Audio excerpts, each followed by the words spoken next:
पहले इंसान की बड़ी कीमत हुआ करती थी, सम्मान हुआ करता था, बड़ों का सम्मान। पहले इंसान की बड़ी कीमत हुआ करती थी, पहले इंसान की बड़ी कीमत हुआ करती थी, सम्मान हुआ करता था, बड़ों का सम्मान। जब बड़ा भाई आता था तो छोटा भाई उठ के बैठ जाता था, खड़ा हो जाता था, आओ भैया को आसन, बैठो आप। बड़ों का बहुत आदर था हमारे भारत में, बड़ों का बहुत सम्मान था।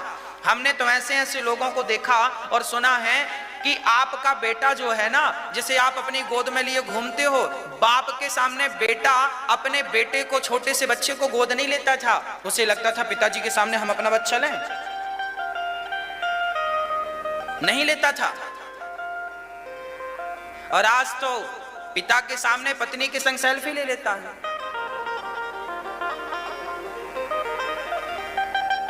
तो अब उस जमाने को इस जमाने से कंपेयर करना भी गलत है। ठीक है, कहां वो था, अब वो दौर, उसकी चर्चा ना करें, बस ऐसा दौर था।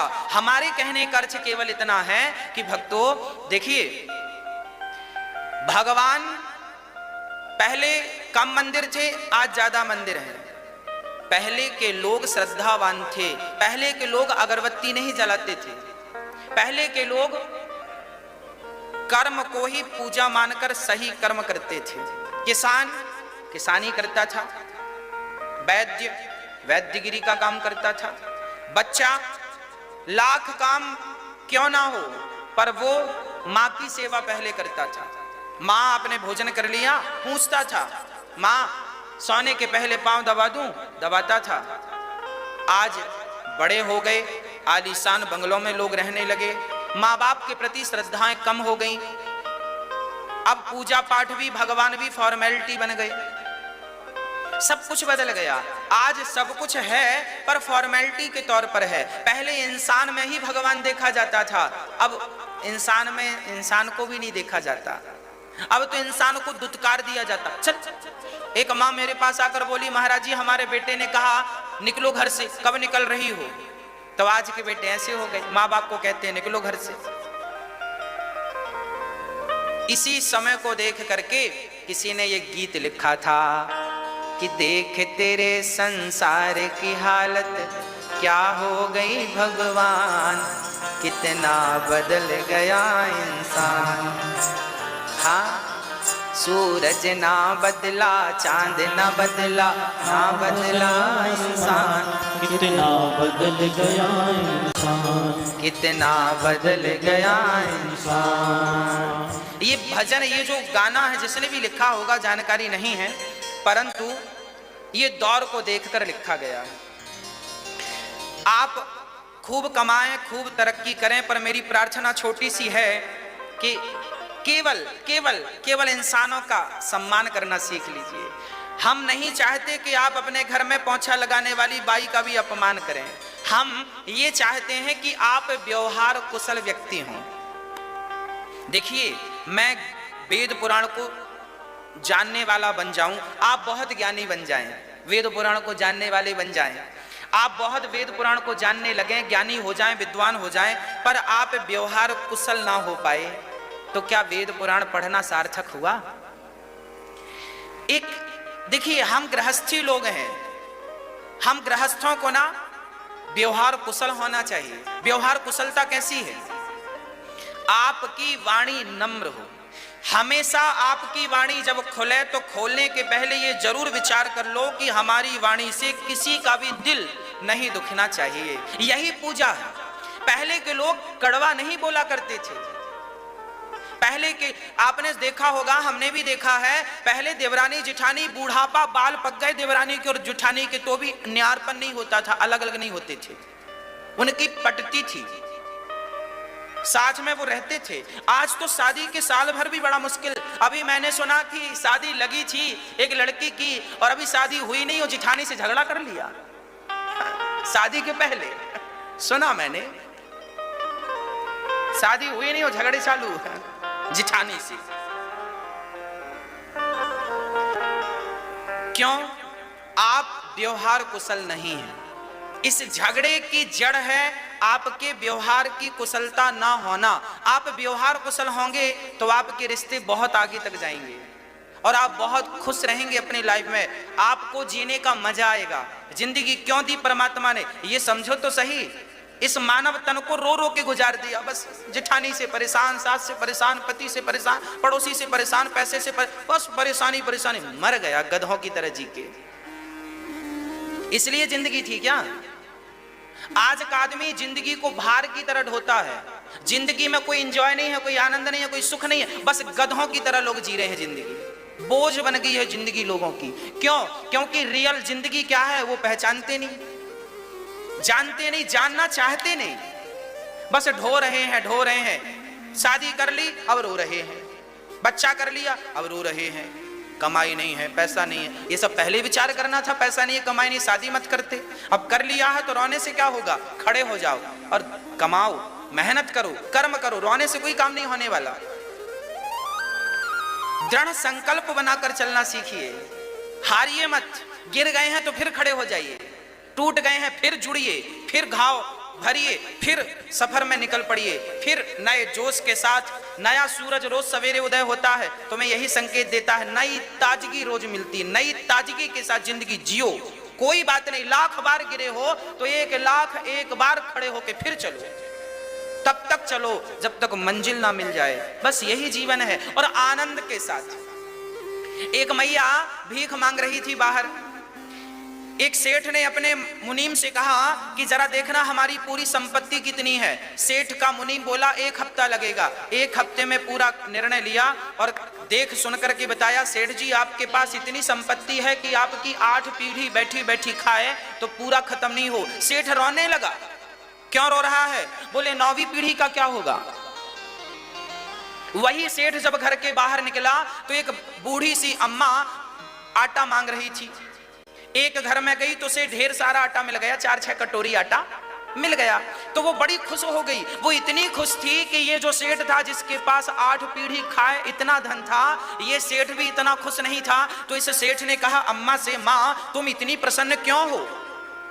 तब उस माँ ने कहा, मैं रोज 5 घर मांगने जाती थी, पर आज मैंने एक ही घर में मांगा। क्यों? दूसरे घर क्यों नहीं गई? अरे बोले आज मुझे एक ही घर में पेट भरने का जुगाड़ हो गया। अरे तो कोई बात नहीं, कल के लिए मांग ले दूसरे घर में। वो बूढ़ी माँ देखकर हंसने लगी, पागल हो गया है क्या? अरे जब भगवान कल देगा तो कल रोटी देगा, मैं कल की चिंता आज क्यों करूं? जब कल होगा तो कल मांग लूंगी। जिसने कल दिया है वो रोटी भी देगा। अब ये सेठ पानी पानी हो गया कि मेरे पास तो इतनी प्रॉपर्टी है, 8 पीढ़ी खाए, फिर भी मैं परेशान हूं, और इसके पास कल की रोटी नहीं है, फिर भी ये खुश है। बस खुशियां तो सबके जीवन में है, फिर भी आप दुखी हैं तो इसमें विधाता कुछ नहीं कर सकता। आप दुखी इसलिए हैं क्योंकि आप कल के लिए जोड़ रहे हैं, नहीं जुड़ता रोने लगते हैं। जो है उसकी वैल्यू नहीं है, उसमें संतोष नहीं है, बस नहीं मिला नहीं मिला नहीं, शिकायत करती जिंदगी चली गई। अब लगे रोने, गधों की तरह ढो रहे हैं जिंदगी।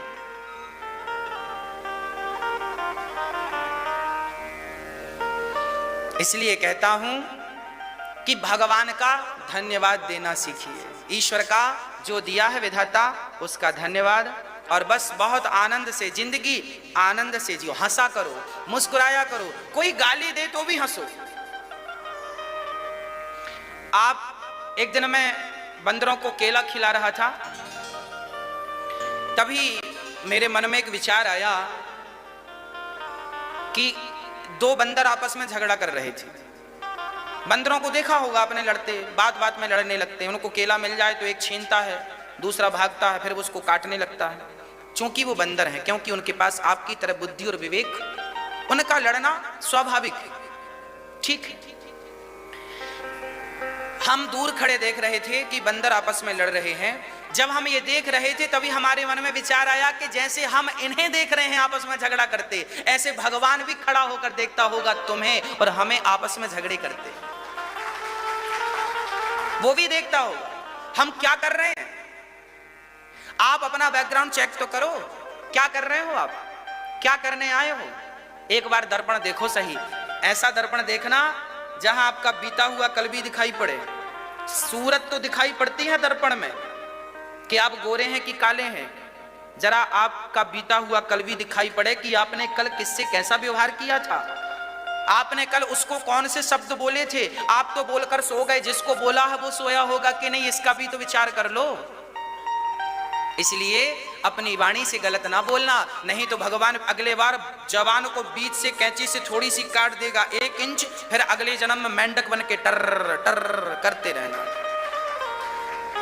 दिया तो था बढ़िया सी वाणी, क्या उपयोग किया तुमने? बस आग ही उगलते रहे, टर टर करने के लिए मजबूर हो जाओगे। दाल चावल सब्जी रोटी मिली है, वो ना खा के तुम मांस खाते हो, अगले जन्म में चमगादड़ बना के उल्टा लटकाएगा भगवान। उल्टा चमगादड़ कौन बनता है? मांस खाने वाले। चमगादड़ सबसे निकृष्ट है। चमगादड़ वही है मुंह से खाती है और मल और मूत्र भी मुंह से ही त्यागती है। चमगादड़ ऐसी है। तो आपको भगवान ने कितना बढ़िया मुंह दिया था। अरे मुर्दे को छू लेने से ना नहाना पड़ता है हमारे भारत में, और तुम मरे हुए को खा लेते हो। तुम्हें छूने से भी ना, तुम्हारे को छू लेने से ना भी हमें 10 बार नहाना पड़ेगा, तो भी शुद्धि नहीं होगी, गंगा जी जाना पड़ेगा।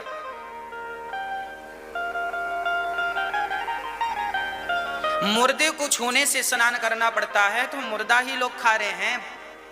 मरा हुआ क्या मुर्दा ही तो है, खा रहे हैं लोग, चाव से खा रहे हैं। ये चमगादड़ बनने की तैयारी कर रहे हैं। सवेरे से आंख खुली तो झगड़ा चालू, ये सब कुत्ते बनने की तैयारी कर रहे हैं। सवेरे से भाव भाव भाव भाव चालू। अब आप अपना देख लो कि आपकी तैयारी काहे की है। आप काहे की तैयारी कर रहे हैं अगली बार? यदि भगवान की कथा आप सुनते हैं तो निश्चित आप अगले जन्म में उच्च कोटि के भक्त बन करके जन्म लेंगे। इस जन्म में यदि भगवान को पाने की इच्छा रह गई तो अगले जन्म में भगवान जन्म देंगे और दर्शन देकर अनुग्रहित करेंगे आपको। और यदि भक्ति इसी जन्म में पक गई तो इसी जन्म में बिहारी जी का दर्शन हो जाएगा। इसलिए कोई बहुत ज्यादा इच्छाएं ना हो आपकी, बहुत ज्यादा चाहत ना हो हमारे भारत में, और तुम मरे हुए को खा लेते हो। तुम्हें छूने से भी ना, तुम्हारे को छू लेने से ना भी हमें 10 बार नहाना पड़ेगा, तो भी शुद्धि नहीं होगी, गंगा जी जाना पड़ेगा।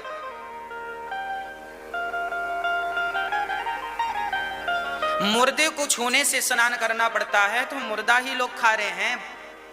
मरा हुआ क्या मुर्दा ही तो है, खा रहे हैं लोग, चाव से खा रहे हैं। ये चमगादड़ बनने की तैयारी कर रहे हैं। सवेरे से आंख खुली तो झगड़ा चालू, ये सब कुत्ते बनने की तैयारी कर रहे हैं। सवेरे से भाव भाव भाव भाव चालू। अब आप अपना देख लो कि आपकी तैयारी काहे की है। आप काहे की तैयारी कर रहे हैं अगली बार? यदि भगवान की कथा आप सुनते हैं तो निश्चित आप अगले जन्म में उच्च कोटि के भक्त बन करके जन्म लेंगे। इस जन्म में यदि भगवान को पाने की इच्छा रह गई तो अगले जन्म में भगवान जन्म देंगे और दर्शन देकर अनुग्रहित करेंगे आपको। और यदि भक्ति इसी जन्म में पक गई तो इसी जन्म में बिहारी जी का दर्शन हो जाएगा। इसलिए कोई बहुत ज्यादा इच्छाएं ना हो आपकी, बहुत ज्यादा चाहत ना हो आपकी, बस भगवान का सदा धन्यवाद देना सीख लीजिए।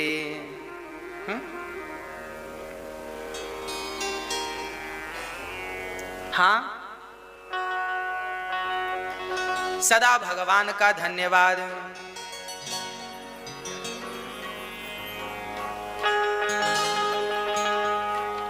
करते हैं कन्हैया तेरा हर पल शुक्रिया, जो दिया है उसका शुक्रिया। करते हैं कान्हा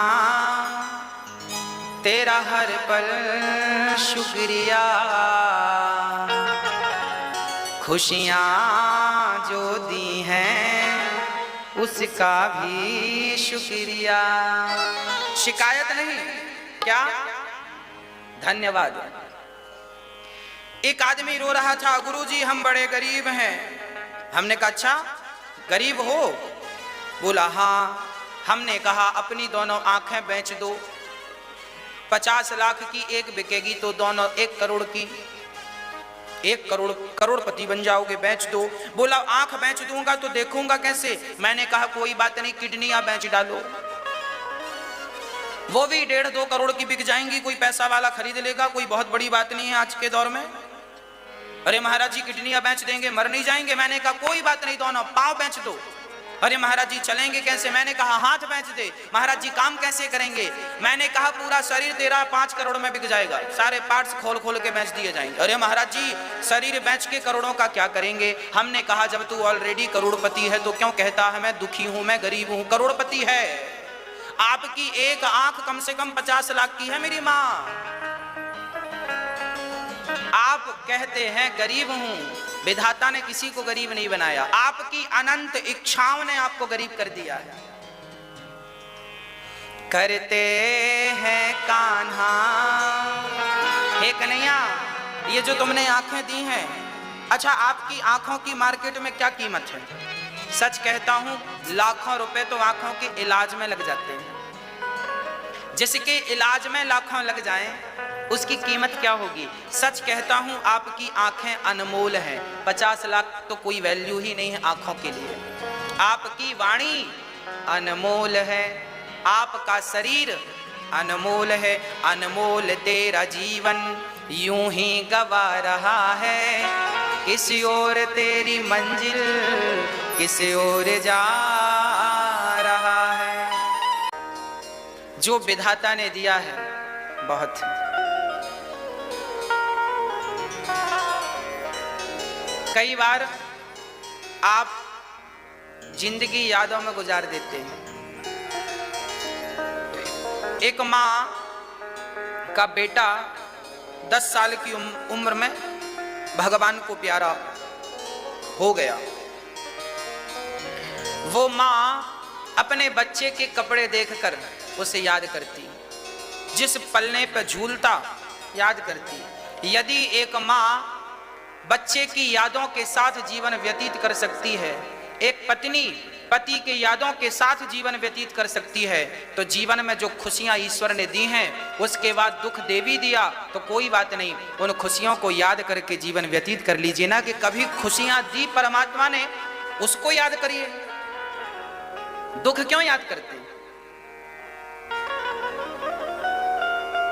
पिछली बार कुछ वर्ष पहले हम बद्रीनाथ जी गए थे, दर्शन आपने कराया था। आज यहाँ आए हैं बद्रीनाथ से संत जी। उसके बाद मेरा बद्रीनाथ जी दर्शन करना नहीं हुआ। पर नहीं हुआ तो क्या हुआ, मैं इसलिए नहीं रोता कि अब दोबारा नहीं गया। जो दर्शन किया था उस पल को याद कर करके आनंदित होता हूं कि चलो जीवन में एक बार ही सही बद्रीनाथ जी ने दर्शन तो दिया। जगन्नाथपुरी में बार बार नहीं गया, पर जब कभी याद आती है तो आंखों से आंसू आते हैं। पर कोई बात नहीं, जब गए थे उस पल को याद कर ले कि कभी वो हमारे सामने थे, हमने श्री जगन्नाथ जी का दर्शन किया था। हम बिहारी जी का दर्शन करने रोज रोज नहीं जा सकते, पर जब गए थे ना उस पल को संजो करके रख लीजिए और उस पल को घर में बैठ के याद कीजिए कि हम कभी बिहारी जी का दर्शन करने गए। वो पल याद करिए, वो खुशियों के पल समेट लीजिए और उन्हीं पलों में जिया करो। दुख जीवन में जब आए तो दुख का चिंतन ना करते हुए अपने जीवन के अच्छे पलों को याद करना चाहिए, पॉजिटिव रहना चाहिए। श्री सुखदेव भगवान राजा परीक्षित को जो कथा सुना रहे हैं वही कथा सूत जी शौनक आदि ऋषियों को सुना रहे हैं। मनुष्य का धर्म है सत्य बोलना। भगवान के अवतार कितने हैं? भागवत जी में 24 अवतारों का उल्लेख है। भगवान 24 बार इस धराधाम पर शरीर के साथ प्रकट भय। 24वां अवतार होना है कलयुग के आखिरी में संबल ग्राम में विष्णु यश नाम के ब्राह्मण के घर कलकी भगवान का।